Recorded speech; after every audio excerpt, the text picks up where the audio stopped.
Hey Journey, Pastor John Hampton here. Welcome to this week's edition of Midweek Conversations. And this week I'm joined by Pastor Roddy Connor, our senior executive pastor here at Journey. Roddy, hey, good to have you join us this week. Thanks. I'm glad to be here. Thank you. Happy Thanksgiving. When you see this, a lot of Thanksgiving meal prep has already been done, and people are gathering. You got your youngest son coming in? Our youngest son and his wife and our oldest son will be with us. Maybe a family friend coming, so we're excited about it. Going to be a good day. Good deal. Melinda and I are traveling up to be with our youngest daughter, Rachel, and her husband Caleb up in Georgia. Haven't seen Caleb and Rachel during this whole COVID lockdown time, so we're excited about going up and joining them. Good. So happy Thanksgiving to all Journey family and friends. Hope it's going to be a Thanksgiving unlike any other. We know that, but we trust that it'll be a safe one for you and a good one for you. Yeah.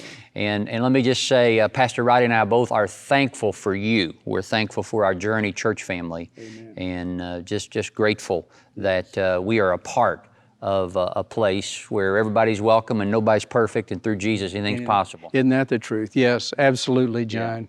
Yeah. Hey, while I do have to show you this, so we're going to look at a map right now. Look at this map. So this is a map I ran across about a month ago. The most popular Thanksgiving sides state by state. So just take a look at that for just a moment. And Roddy, you and I both agree that the state of Florida got it right. They did get it right. Yeah, absolutely. Sweet potato casserole is my favorite. That's right. Amen. Sweet potato casserole, getting that done. I'm thankful for that. Well, we were also noting that on the East Coast states there, starting in Georgia, South Carolina, North Carolina, Virginia, and looks like Maryland, and maybe, I don't know, is that New Jersey? Maybe another state there, Delaware. Delaware. Yeah. Mac and cheese. Yeah, go figure. Mac and cheese, heavy carbs there. And right? No place else in the country, just right there on the East Coast. Yeah, just interested on that. I thought that was good. But John did say he was glad to get away from the green bean casserole in Ohio. If you look at Ohio, seriously, green bean casserole, that was the final straw. I got to get away from that. There's no way I can live in a state that their favorite side for Thanksgiving is green bean casserole. But what's amazing is look at the state of Texas. I thought Texas had smarter people than that. I mean, the whole state of Texas, green bean. In fact, if you just look at all those states, look at how many states have green bean casserole. Yep. I'm not sure. Well, it appears to me, Roddy, that it's just us in Tennessee that have the sweet potato casseroles aside. I will say more for us. And was my home state of Kentucky the only one that has broccoli casserole in there?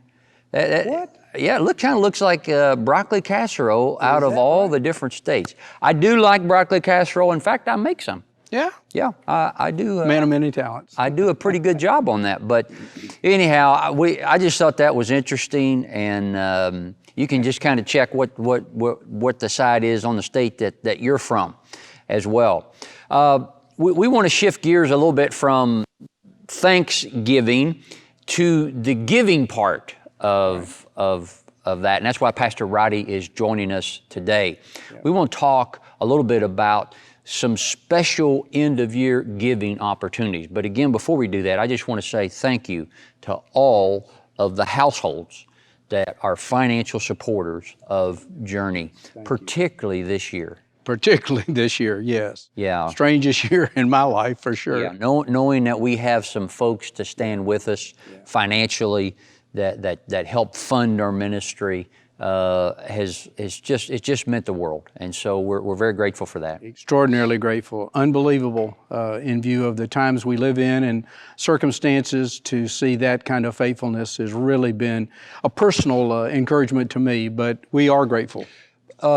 We're not unaware that families in our area, as well as any area, but here in the entertainment capital of the world in many ways, a lot of people have been impacted Yep. A lot of the theme parks, hotels, restaurants, things like that. A lot of people have lost jobs. Yeah, it's going to continue, unfortunately, it looks like, Yes. too. So we are very mindful of that, thoughtful, concerned for them. And so, yeah, it's a real strain on our economy. So, Roddy, just overall in giving, Yeah. let's just it's been a tale of two halves of the year, right? Yeah, for sure. First 6 months of the year, Extraordinary. extraordinary, wasn't it? It really was. Certainly nothing I expected or thought we would see, but it was really just an unbelievable situation. God's faithfulness through you in giving just made a huge difference for us. Yeah, and we saw some of the largest offerings that were not related to a campaign or some other kind of special giving project. Some of the largest weekly offerings ever. Yeah, without a doubt. Just blew me away week by week to see your faithfulness in giving and what it's done for us. And conversely, or added to that, our expenses were pretty low. Yeah, well, when you're not here in the building, Yeah. here and out in Lake County, it does make a difference. Yeah, we were able to manage our expenses, and our staff has done a good job of that, all in all. Yeah. Yeah, so that was the first 6 months. Last half of the year, been more challenging, hadn't it? Yeah, that's a good way to put it. It has been challenging. However, we have several weeks where offerings are maybe a little below what we had hoped and expected, and then we have a really significant offering. So we're guardedly encouraged and looking forward, of course, to what God's going to do through our year-end giving that I'm sure we're going to talk about in a minute. Yeah, one of the things that we also did that Pastor Roddy was key on, Pastor Roddy and Jody Denon, our longtime business director, was called the PPP. Right. Explain what that is, Roddy, and what that meant to us. Well, through the CARES Act, there was a provision for organizations, nonprofits, to get a forgivable loan.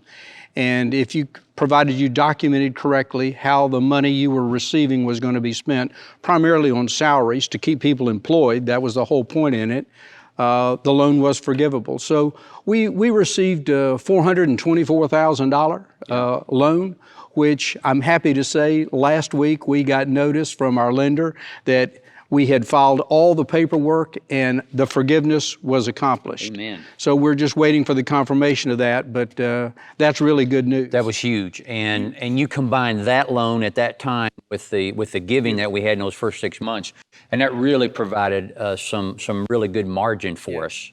That we desperately needed. That we needed. So thank you, Roddy, and thank you, Jody, if you're watching this, for all the good work that you did on that to get that done. She deserves a lot of the credit for how she documented and it. PPP stands for Paycheck Protection Program, and it was part of the CARES Act. So let's talk a little bit about that, Roddy. Yeah. The CARES Act is a piece of legislation that was passed early on in the days of COVID, by Congress, signed by the President, to provide some relief. And that's where a lot of the stimulus money, the $1,200 for each individual originated, the PPP program. And a lot of people focused on that. But we have recently learned that there are some other facets of the CARES Act that were there all along that nobody talked about until we get to the end of the year. So we want to talk about those today.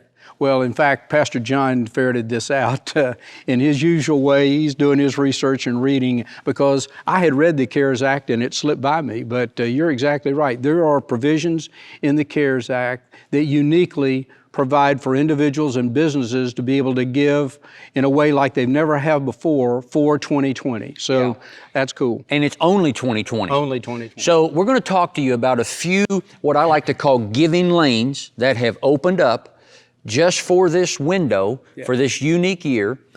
And maybe one of the questions is, why would Congress do this? And that is because I think they rightly anticipated nonprofit charitable organizations could be greatly impacted. Could really be hurt.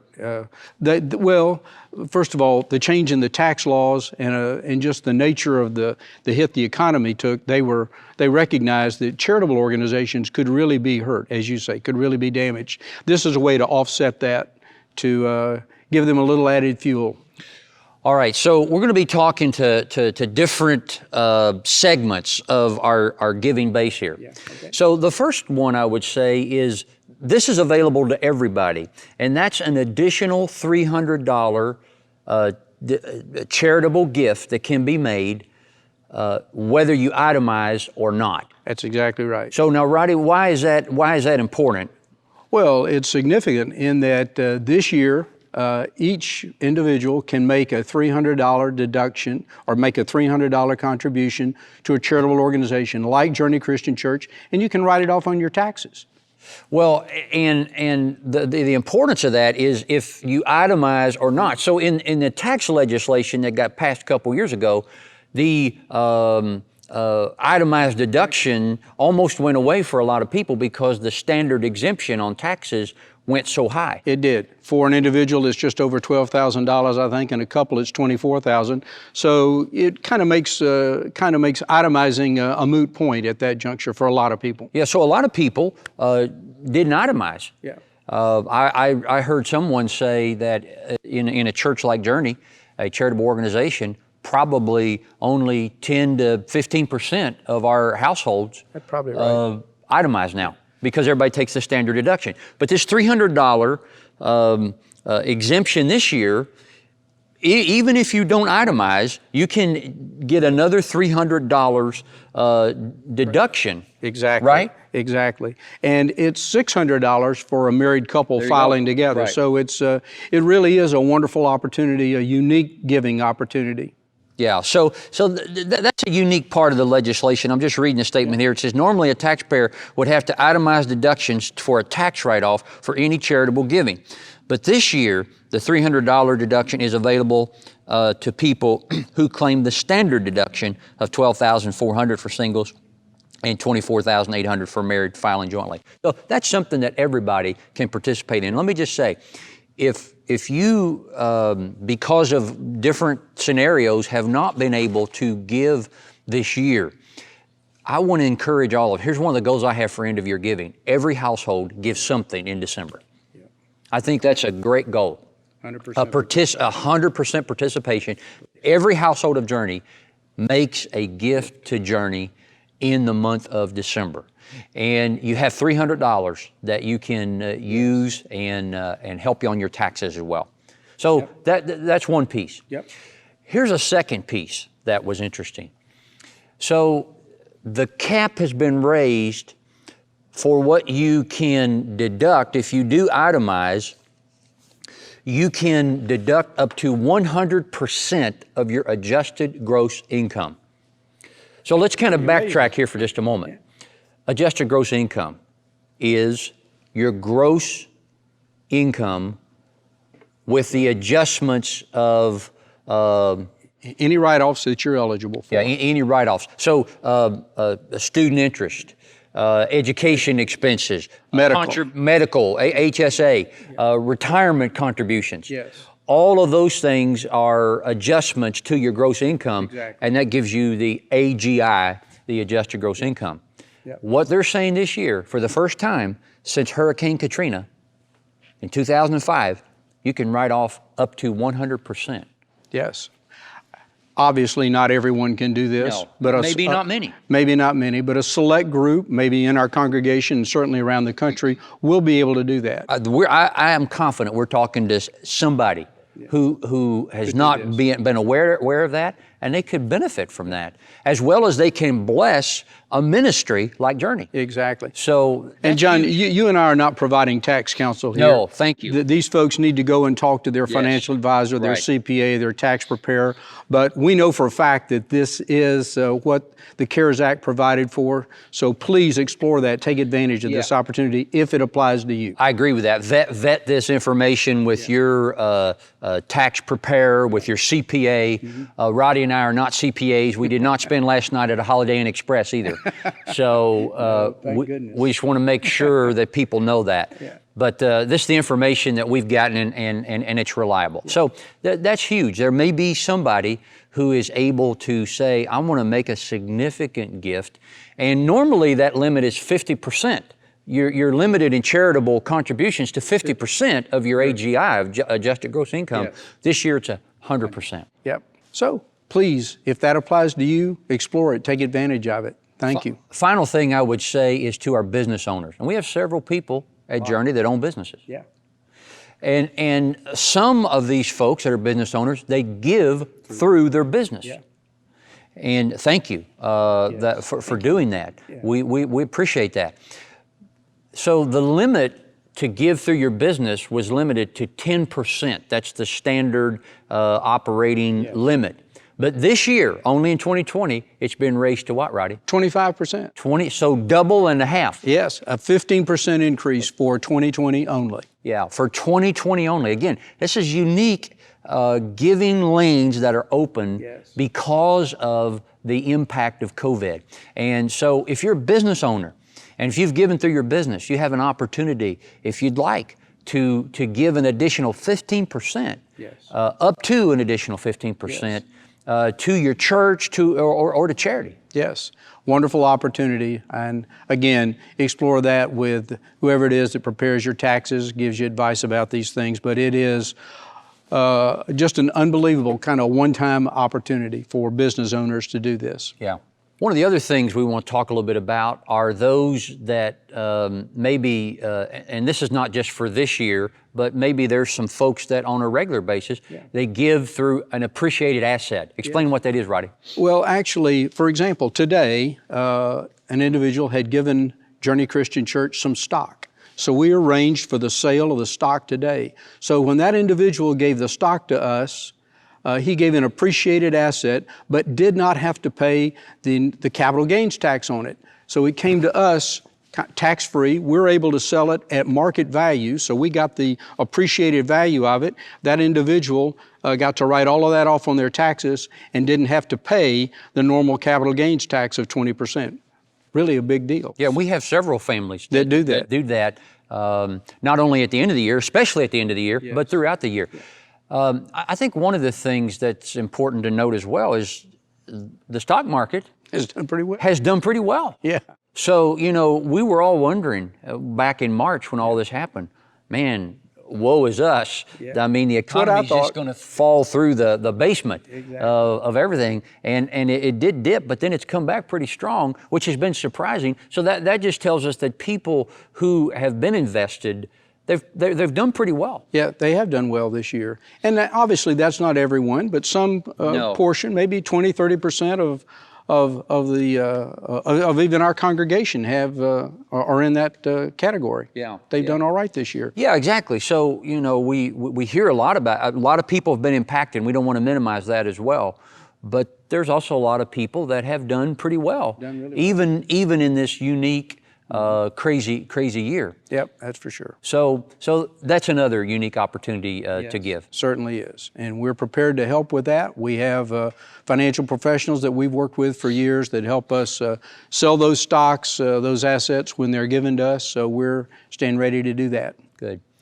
Well, the reason this is so important, let me just put a little context to that, is giving is really a part of being a disciple of Jesus. Yeah. I think serving, being in community with other people, and giving, those three things are really at the heart of what it means to be a follower of Jesus. Without it. Jesus had so much to say about giving. And so we've talked to you about what you can give to Journey, and a lot of times you'll hear stories about that, whether it's something we do with food distribution, whether it's through our mission partner, whether it's through, you know, our own week in, week out ministries and Next Gen and Jingle Jam and all those types of things. Yeah. Those are things you give to, but we also need to look at what we're giving from, and we're giving from hearts that are submitted to Jesus. Yes. We're giving from His Lordship. Yes. We're giving from the ownership of God, right, Roddy? Recognizing that He owns it all. He's merely loaned it to us while we're here, so we want to be good stewards of it. So that's an important concept to keep in mind for sure. Yeah. So giving, it's not just about what your giving does for the organization or the people that you give to. It's about what it does in you and in your heart. And Jesus said, where your treasure is, there your heart is. There your heart will be also. Our heart can be shaped by our giving. No question about it. Yeah, so we're just asking that you consider, particularly this year, that you let your giving lead your heart deeper into the kingdom of God. Roddy, any further thoughts? No, I think you said it really well. Just want to say thank you for your faithfulness. God bless you, and happy Thanksgiving. So glad to be a part of this today. And I want to say a special word. We've talked about end-of-year gifts, and there will be some givers who do end-of-year giving, but I want to say a special word to our weekly givers at Journey. Let me just say this. You are the backbone of our ministry. Yes. The backbone of our ministry are those folks that give every week. Yes. And we so appreciate that. We appreciate people, and some people, it's just the opportunity they have. They can only give once a month. They can give once a quarter. Some people may give, semi-annually or at the end of the year, one large gift. But there is a number of households at Journey that give every week. And without that, we would really struggle. So we are thankful for your faithfulness in consistently doing that. Many of you do that online. Some of you mail those checks. It's just heartwarming to see your faithfulness in doing that every week. Thanks. Here's a final thing I would say to us. Giving at the end of the year, this year in particular, but really any year, don't look at it as a catch-up. This is not a catch-up for what didn't happen in 2020. This is a setup. This is a setup for what God's going to do in 2021. And we've got some big plans that we believe God is in the process of rebuilding our ministry. Every ministry is rebuilding. Everything's been reset. And we're using different metrics to measure how effective we are. But God's rebuilding Journey Christian Church. And what you are able to give at the end of this year is not a catch-up. It's a setup for what God is going to do in 2021. Exactly right. Well said, Pastor. Well said. Well, thank you for joining us this week on Midweek Conversations. Thank you, Pastor Roddy, for joining us. Thanks for having me. I enjoyed it. Thanks. Have a great Thanksgiving with your family and with you as well. We'll be looking forward to getting together with you either at our Lake County campus this Sunday, our Apopka campus, and our online community as well on Sunday at 9:30 and 11:15 a.m.